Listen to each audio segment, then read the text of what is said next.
people are comping things. They're using 12-month-old comps. The market is insanely different today than it was a year ago. You cannot go back a year. I mean, interest rates are way high. Values were higher then. Values have come down. They've kind of plateaued. In some areas, they've actually come down. In some areas of the country, they've come down significantly, right?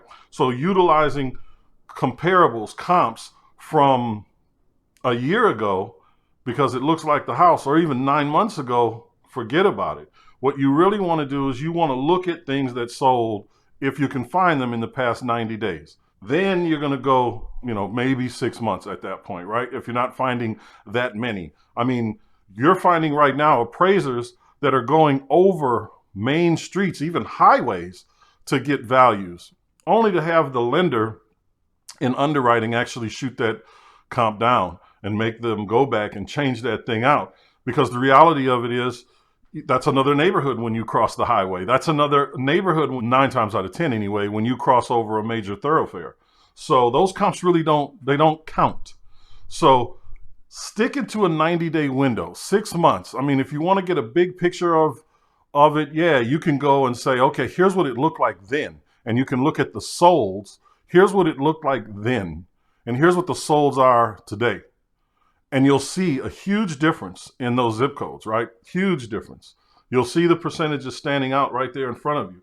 And if they are going to, like, if you don't have a bunch of comps in the area that you're looking at, or for the house that you're looking at, and you got to go back 9 months or 12 months so that you have those comps, I'm telling you right now, take 10% off the top minimum. Some people are telling you to take 20% off, but it depends on the market that you're in.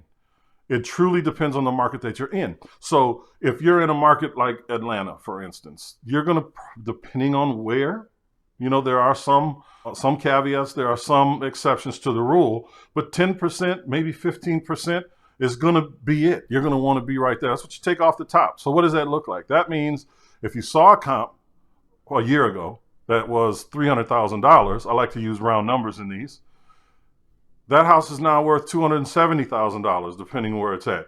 How do you know this for sure? Well, you go and you look at the sales in the past 90 days, and you'll see exactly where you're at. It'll tell you the difference. Look at things that sold for 12 months ago, and then look at things that sold in the last 90 days.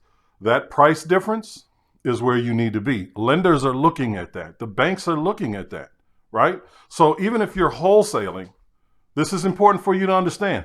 Even if you are a wholesaler, okay, especially if you're a wholesaler, you want your numbers to be correct. Yes, whoever you're wholesaling it to is going to do their own numbers, but you're making deals predicated on your ability to comp this property. So when you give it to the investor, the end buyer, they need to know that you're on the money. I mean, if you're going to have a repeat buyer, they need to know that you are on point. You got your stuff together. You're giving quality information. I'm giving you everything you need to find success as a real estate investor. So make sure that you subscribe to this channel and like this video. See you later.